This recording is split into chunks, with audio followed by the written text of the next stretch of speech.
주 예수 그리스도로부터 은혜와 평강이 함께 하시기를 축원합니다. 오늘은 마태복음 11장 25절에서 30절 말씀을 봉독하겠습니다. 그때에 예수께서 대답하여 이르시되 천지의 주제이신 아버지여, 이것을 지혜롭고 슬기 있는 자들에게는 숨기시고 어린아이들에게는 나타내심을 감사하나이다. 옳소이다. 이렇게 된 것이 아버지의 뜻이니이다. 내 아버지께서 모든 것을 내게 주셨으니 아버지 외에는 아들을 아는 자가 없고 아들과 또 아들의 소원대로 계시를 받는 자 외에는 아버지를 아는 자가 없느니라. 수고하고 무거운 짐진 자들아, 다 내게로 오라. 내가 너희를 쉬게 하리라. 나는 마음이 온유하고 겸손하니 나의 몽에를 메고 내게 배우라. 그리하면 너희의 마음이 쉼을 얻으리니 이는 내 몽에는 쉽고 내 짐은 가벼움이라 하시니라. 아멘. 이 말씀을 가지고 내 길을 포기하고 주님의 길로, 내 길을 포기하고 주님의 길로라고 하는 주제로 말씀드리려고 한 것입니다. 세계를 정복한 알렉산더 왕 시절의 이야기입니다. 먼 나라를 정복하였습니다. 전리품으로 얻은 금을 한 마차에 잔뜩 싣고 본국으로 돌아오고 있습니다. 마차를 나귀가 끌고 있었고 마부 한 명이 나귀를 몰고 있었습니다. 워낙 먼 거리라 나귀가 지쳐 있었습니다. 쓰러질 것만 같았습니다. 마부는 마차에서 금덩어리 몇 개를 꺼내더니 자기가 메고 나귀를 몰았습니다. 한참 후에 이 모습을 본 알렉산더 대왕이 이상해서 물었습니다. 왜 금덩어리를 짊어지고 걷는가? 그때 마부가 말했습니다. 나귀가 너무 힘들어하여 짐을 덜어주고 있습니다. 이 말에 감동을 받은 알렉산더 대왕은 말했습니다. 여보게, 짊어진 것은 네 것이다.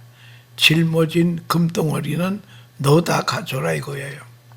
여러분, 사람이 한 번 죽는 것은 정한 것이요 죽은 후에 심판이 있다고 성경은 말하고 있습니다. 심판 때에 이런 일이 벌어질 것입니다. 짊어진 것만큼 받게 된다는 것입니다. 예수님께서 말씀했습니다. 수고하고 무거운 짐진 자들은 다 내게로 오라. 내가 너희를 쉬게 하리라. 나는 마음이 온유하고 겸손하니 나의 몽에를 메고 내게 배우라. 그리하면 너의 마음이 쉼을 얻으리니 이는 내 몽에는 쉽고 내 짐은 가벼움이라 하시니라. 마태복음 11장 28절에서 30절 말씀입니다. 예수님은 아무나 초청하지 않았습니다. 수고한 사람을 초청하고 있습니다. 주님을 위해 수고한 사람은 반드시 보상이 있다라고 하는 것을 알아야 될 것입니다. 나폴레온 힐이라고 하는 교수가 쓴 책이 있는데요. 놓치기 쉽지 않는 나의 꿈, 나의 인생이라는 책이 있습니다. 이 책에서 중요한 경고의 말을 하고 있습니다. 성공하지 못하는 사람들에게는 두 가지 공통점이 있다는 거예요. 첫째는 뭔가 하니 실패한 이유를 확실히 자기가 알고 있습니다. 모르는 것이 아니래요. 원인을 알고 있다는 거예요. 두 번째는 실패한 사람들의 공통점이 실패의 원인을 남에게 돌리고 있다는 거예요. 내가 가난하게 태어났으니까 공부를 못했으니까, 난 건강이 좋지 않으니까 이렇게 핑계를 합니다. 원인을 자기 자신에게 찾지 않습니다. 꼭 다른 사람이나 환경에 돌리더라고 하는 것입니다. 아주 논리적인 핑계를 가지고 있다고 합니다. 남에게 전가하고 남을 미워한다. 이런 식으로 인생을 살면은 이것은 하는 일마다 실패할 수밖에 없다라고 하는 것입니다. 얼마 전만 해도 중국이 얼마나 산업이 낙후되고 열악했습니까? 낙후된 중국이었지만 불과 몇 년 안에 확 올라갔습니다. 그 비결은 뭐냐? 남이 터득한 지식과 기술을 편승했기 때문입니다. 편승이라는 말이 중요합니다. 깊이 생각할 문제 올시다. 요즘 사는 것이 힘이 들다고 합니다. 많이 고달파합니다. 왜 그렇습니까? 길의 문제가 있습니다. 또 방법의 문제도 있습니다. 목표의 문제도 있다라고 하는 것입니다. 잘못 택했습니다. 알면 쉽습니다. 바른 자세로 대하면 지름길이 있는데 돌아가고 있다라고 하는 것입니다. 프랭크 시나트라라고 하는 유명한 노래가 있습니다. 영어로는 My Way라고 되어 있습니다. 멜로디가 좋고 가사가 괜찮습니다. 약간 세미 클래식합니다. 그 유명한 앤드루 루가 뉴욕의 라디오 CD에 와가지고 바이올린 독주를 할 때 많은 천중들이 눈물을 흘렸습니다. 그러나 지금 필리핀에서는 이 곡이 금지곡으로 되어 있습니다. 필리핀 사람들은 영어를 하니까 남녀노소가 이 노래를 부릅니다. 이 노래를 부르면서 자살하는 사람이 많이 생기더라는 거예요. 가출하는 학생들이 늘고 폭력이 늘도 사회적인 문제가 돼서 그 노래를 금지시킨 것입니다. 이 가사의 내용은 이렇습니다. 자, 이제 내 마지막은 가까워 왔군요. 내 생애의 마지막 순간이 닥치고 있네. 내 친구여, 내가 분명히 해둘 말이 있는데 나는 충분한 삶을 살았고 나는 정말 많은 경험을 했고 많이 돌아다녔네. 하고 싶은 것 다 한 것 같다. 한 가지 분명한 것은 내가 하고 싶은 대로 한 것이다. 내 방법대로 나는 살았다. 그러나 지금 생각하면 나의 간 길이 잘못된 길이었다. 나의 길을 간 것이다. I did it my way. 멋이 있는 것 같지만 내 영은 절망적이라는 거예요. 인생의 마지막이 왔다는 거예요. 여기서 끝납니다. 문제는 어디 있느냐? My way. 내 길에 있다는 거예요. 내가 하고 싶은 대로 하지 말아야 된다는 거예요. 내가 하고 싶은 대로 해서 되는 일이 없었다는 거죠. 그것을 빨리 알았어야 되는데 죽기 전에 비로소 알게 되었다고 하는 것입니다. 내가 하고 싶은 대로 했는데 이 모양이 된 것입니다. 이렇게 나는 끝나는 것입니다. 이게 노래의 가사입니다. 사실은 my way를 포기하고 his way, 방향 전환을 했어야 됩니다. 나의 길을 포기하고 예수님의 길, 주님의 길에 편승해야 될 걸 그랬다고 하는 것입니다. 내 길로 갔던 것을 포기하고 주님의 길로, 주님 가신 길로 내가 편승하는 것, 그것이 오늘 주신 말씀의 요지라고 하는 것입니다. 본문은 마태복음 11장 28절 이하의 수고하고 무거운 짐진 자들은 다 내게로 오라. 내가 너희를 쉬게 하리라. 나는 마음이 온유하고 겸손하니 나의 멍에를 메고 내게 배우라. 그리하면 너희의 마음이 쉼을 얻으리니 이는 내 멍에는 쉽고 내 집은 가벼움이라 하시니라. 유명한 마하니를 향한 초대장입니다.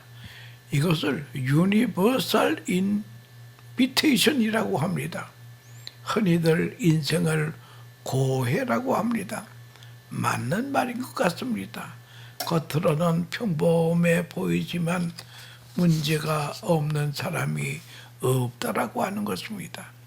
부자는 부자대로 염려가 있고 가난하면 가난한 대로 염려가 있습니다. 살기가 너무 힘드니 도피를 합니다. 술을 합니다. 마약을 합니다. 도박을 합니다. 스포츠를 합니다. 유튜브에 몰두하고 있습니다. 삶의 어려운 짐을 잊어버리려고 합니다. 고해 같은 세상을 사는 우리에게 주님은 우리에게 근본적으로 해결의 길을 보여주십니다. 편히 쉬게 하고 짐이 가볍게 되는 법을 가르쳐 주셨다고 하는 것입니다. 언제나 진리는 누구나 깨닫게 하기 위해서 단순합니다. 평안과 쉼을 얻는 길은 주님이 가시는 길에 우리가 편승하면 된다라고 하는 것입니다. 좀 우스운 얘기지만 인천 공항에 떠나서 뉴욕을 가는 비행기가 있습니다. 근데 파리한 놈이 자기도 뉴욕에 가고 싶단 말이에요. 파리의 날개를 가지고 어떻게 태평양을 건너겠습니까? 말이 안 됩니다. 그러나 파리 한 마리가 태평양을 건너 뉴욕에 올 수도 있다는 거예요. 그것이 뭔가니 비행기 문이 열렸을 때에 파리가 쏙 들어가는 겁니다. 그래도 천장에 붙어 있기만 하면은 시간이 되면 뉴욕에 도착이 되는 거죠. 이런 걸 편승이라고 합니다. 본문에는 위대한 약속이 있습니다. 율법이 명령이라면 복음은 약속입니다. 쉼을 얻으리라 라고 약속합니다. 아주 행복하고 편안하게 쉰다는 말입니다. 아주 평화로움을 말하는 것입니다. 그리고 또 하나는 쉽다, easy way, 쉽다는 거예요. 또 하나는 짐은 가벼워진다는 거예요. 이런 약속을 주시는 것입니다. 이 세 가지 약속을 주시고 그 다음에 주님은 우리에게 말씀하시기를 내게로 오라. My way를 버리고 Lord's way, His way로 오라는 것입니다. 내가 가던 삶을 버리고 주님께서 가신 길로 돌아오라고 하는 것입니다. 이렇게 우리를 초청하는 것입니다. 여기에 응답하는 것이 믿음입니다. 여기에 응답하는 것이 자기 부족이라는 거예요. 내가 주는 약속을 믿고 내게로 오라. 모든 수고하고 무거운 짐진 자들은 다 오라. 네 것을 버리고 주님께 오라. 오늘도 부르시고 계십니다. 또한 어린아이들처럼 순진한 마음으로 온유하고 겸손하게 주님의 길에 편승하라고 하는 것입니다. 여러분, 온유라고 하는 말이 이게 참 이해하기가 어려운 사람이 많습니다. 예수님은 나는 마음이 온유하고 겸손하다 그랬습니다. 하나님께서 모세를 향하여 이 지면에 모세와 같이 온유한 사람이 없다고 했습니다. 여러분, 이 온유라고 하는 말은요, 말씀에 길이 든 사람. 여러분, 모든 동물은 길들일 수 있다 그랬습니다. 그 큰 사자도 코끼리도 다 길을 들이게 할 수 있겠다고 하는 것이요. 그 돌고래 쇼를 보더라도 얼마나 그렇게 길이 잘 들었는지 알 수 없어요. 온유라고 하는 것은 말씀에 길 들인 사람을 가지고 온유라고 하는 것입니다. 그러므로 겸손은 항상 남을 나보다 나게 여기는 것입니다. 남의 잘한 것 찾아내고 내 잘못한 것 찾아내는 것이 그것은 또 어려웁니다. 모든 불행은 교만하기 때문에 오는 것입니다. 모든 실패의 원인은 내가 온유하지 못했기 때문이다. 사람이 죽을 때에 3가지 후회를 한다고 합니다. 좀 더 참을 걸, 2번째는 좀 더 베풀 걸, 3번째는 좀 더 즐길 걸. 충분히 즐길 수 있었는데 바보처럼 살았다는 거예요. 그리고 후회한다는 거예요. 여러분, 온유 겸손해야 주님과 인생길에 편성할 수 있다라고 하는 것입니다. 그리고 멍에를 메라. 주로 도시에 살아서 농촌에서 밭 가는 것을 보기가 힘듭니다. 저는 어렸을 때에 농촌에서 자랐기 때문에 밭 가는 것도 많이 봤습니다.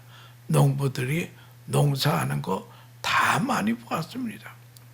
농촌에서 밭 가는 것을 지금은 보기가 어렵습니다. 밭을 가는데 소 2마리가 끕니다. 애미 소 멍에에다가 한쪽은 새끼소 멍에를 같이 맵니다. 새끼소는 따라가기만 하면 됩니다. 예수님이 말씀하신 의무는 주님이 이쪽에 메고 나는 저쪽에 맸습니다. 우리가 지금 힘드는 이유는 멍에를 주님과 같이 메지 않았기 때문입니다. 내 멍에를 내가 메고 있기 때문에 힘든 것입니다. 그래서 힘이 듭니다. 주께서 말씀하시기를 내 멍에를 함께 메자. 주님은 강하신 분 아닙니까?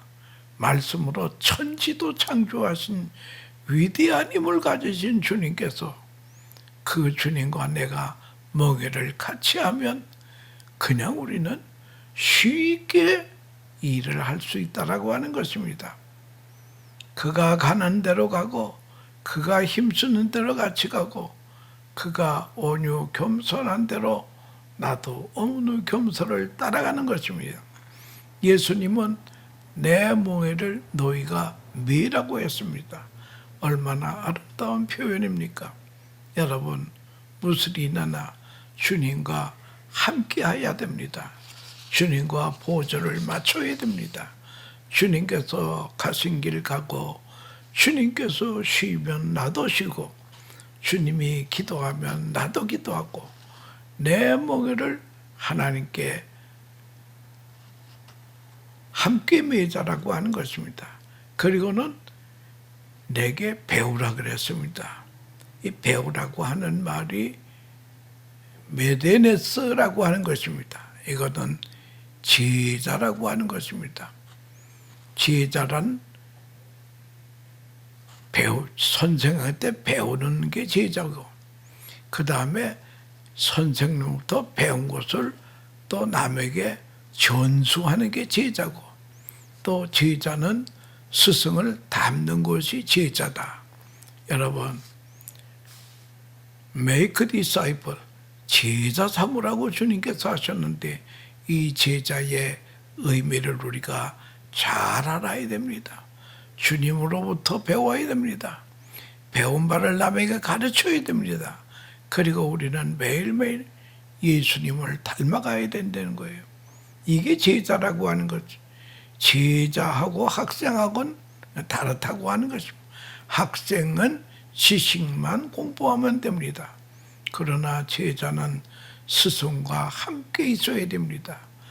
염려는 기도로 바꾸는 것을 배워야 됩니다. 참 제자는 스승이 죽는 곳에 가서 같이 죽습니다. 그래야 제자입니다. 주님의 제자가 되면서 주님과 점점 닮아져야 되는 거예요. 같은 마음과 같은 걸음을 걸어야 됩니다. 같은 행복을 누려야 됩니다. 그리고 가장 중요한 것은 시간이 걸린다는 거예요. 이제 주님을 닮는 제자가 되기 위해서는 take a time, 시간이 좀 걸립니다. 제자가 하루아침에 되는 것이 아닙니다. 많은 훈련을 통해서 되는 것입니다. 여러분, 그래서 예수님이 또 제자들을 3년이나 훈련시켰습니다. 그래도 불구하고 제자답지 못한 베드로가 나왔습니다. 그는 예수님을 3번이나 부인하지 않습니다. 가룟두타 같은 사람은 예수님을 배신자, 예수님을 돈에 팔아버리는 제자가 나오지 않았습니까? 예수님의 십자가 지시고 죽으시고 부활하시고 성령 받고 정신을 차린 이제 제자들은 주님을 위해서 순교의 길을 갑니다. 이거 정말 제자라는 거예요. 그러기 위해서는 시간이 좀 걸립니다. 수 없는 시련을 거쳐야 된다는 거예요. 오늘 내가 당하는 시련과 질병, 사업의 실패 등 어려운 일들이 많이 있습니다. 이런 모든 것이 주님의 제자됨의 한 과정이라고 하는 것을 알아야 될 것입니다.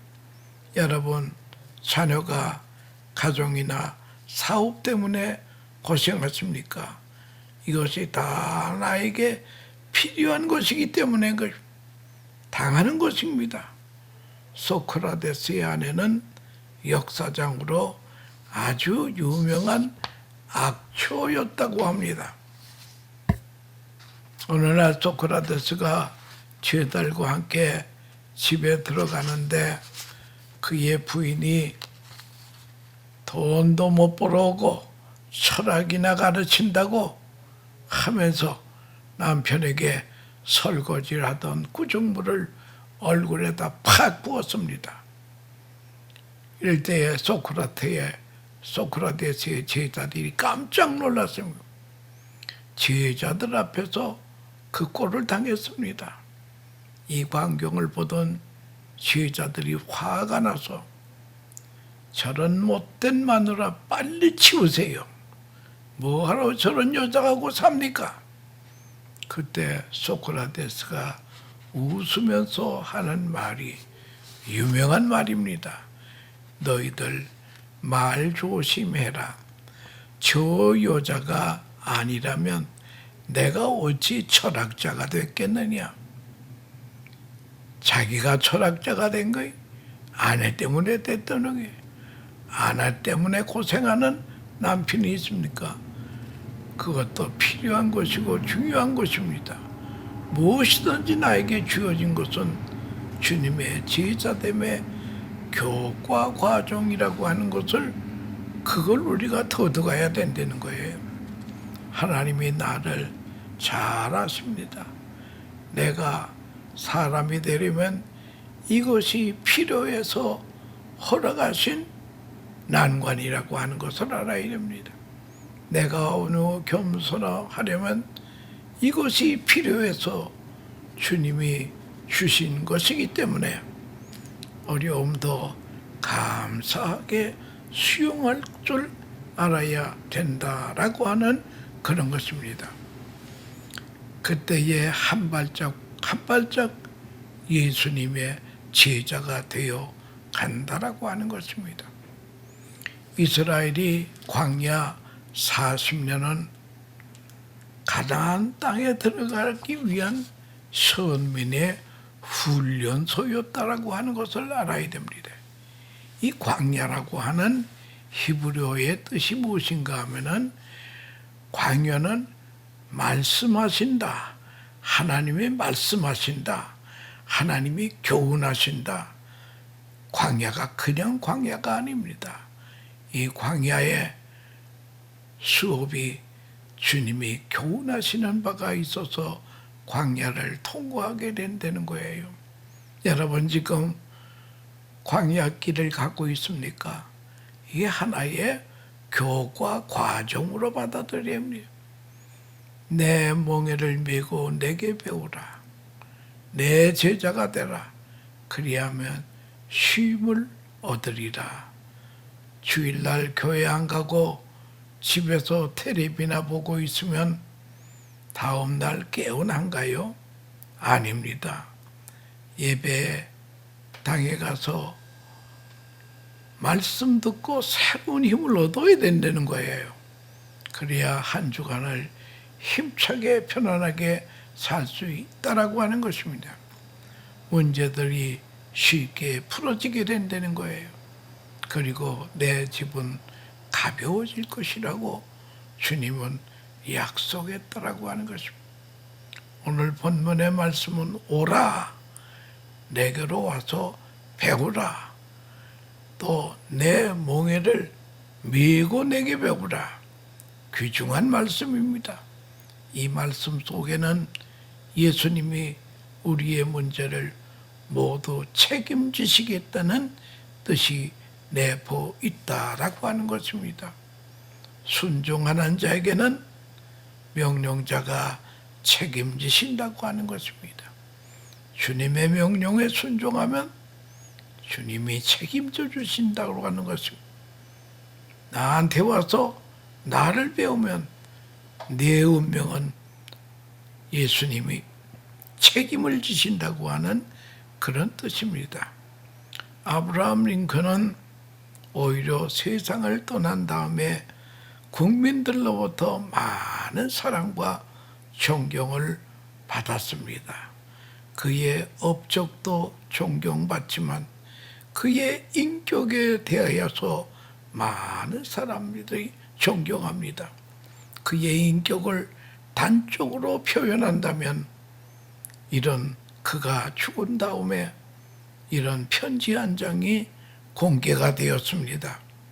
당시 미국이 남북전쟁을 치열하게 할 때입니다. 링컨은 게테스버크 전쟁에서 미드 장군에게 편지 한 장을 보냈습니다. 지금 이 시간 공격하시오. 명령입니다. 편지의 내용은 존경하는 미드 장군님, 이 작전이 성공한다면 그것은 모두 당신의 공이요. 만일 실패했다면 그 책임은 내가 지겠어. 실패하고 돌아오면 대통령이 명했다고 내 편지를 공개하십시오. 아브라함 링컨 얼마나 훌륭합니까? 성공하면 당신의 공이고 실패하면 내 책임입니다. 내 책임입니다. 참 훌륭한 분입니다. 그래서 많은 사람들로부터 존경을 받습니다. 아브라함 링컨도 이런 인격을 예수님으로부터 배운 것입니다. 예수님은 누구신가요? 나를 죄와 사망과 죄의 수에서 구원하기 위해서 우리 구원에 필요한 율법의 요구를 완전히 이루신 분입니다. 그분 때문에 우리는 죄에는 죽고 의에는 산 사람이 되고 그리스도와 연합한 자가 저는 엄청난 은혜를 우리가 받았습니다. 이 연합이라고 하는 것은 결혼의 의미가 있습니다. 이걸 이렇게 표현될 수 있습니다. 처녀를 가지고 미스라 그러지 않습니까?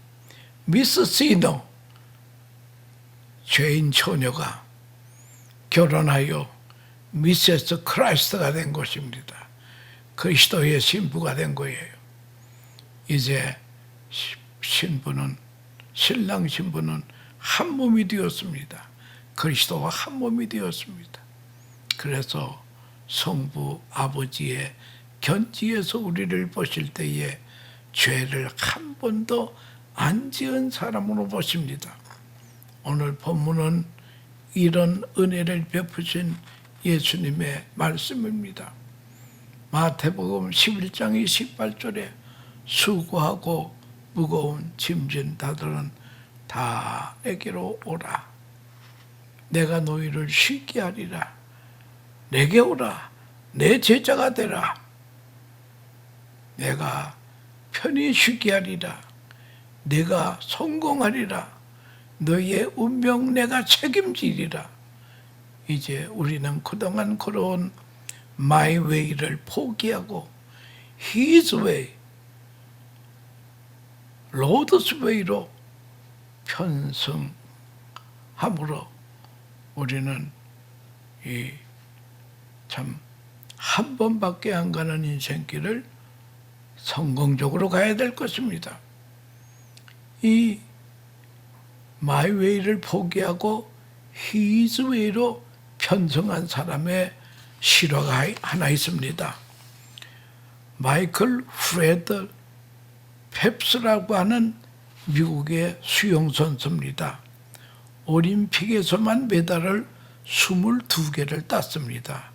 명성과 재물이 풍부했지만 인생의 회의를 느끼고 음주, 도박, 마약을 하기 시작했습니다. 그러다가 2013년에 음주 운전으로 체포가 되어 아리조나 주의 치유센터로 가서 거기서 치유를 받는 중에 렉 웰렌 목사님의 목적이 이끄는 삶이라고 하는 그 유명한 책을 읽다가 주님을 만나고 변화가 되었습니다.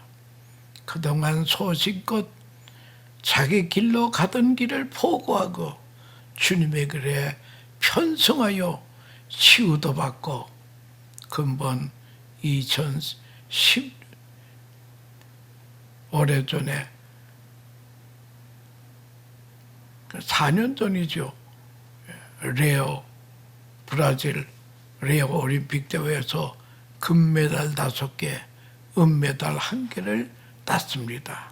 도합 28개의 메달을 땄습니다. 이제 그는 시합 전에 2시간씩 기도하고 나아가는 신실한 기독교인 스포츠맨이 되었다고 하는 것입니다. 여러분, 우리도 마이웨이를 포기하고 주님 가신 히즈웨이에 편성하고 성공적인 인생길을 가는데 승리하시기를 축원합니다. 감사합니다.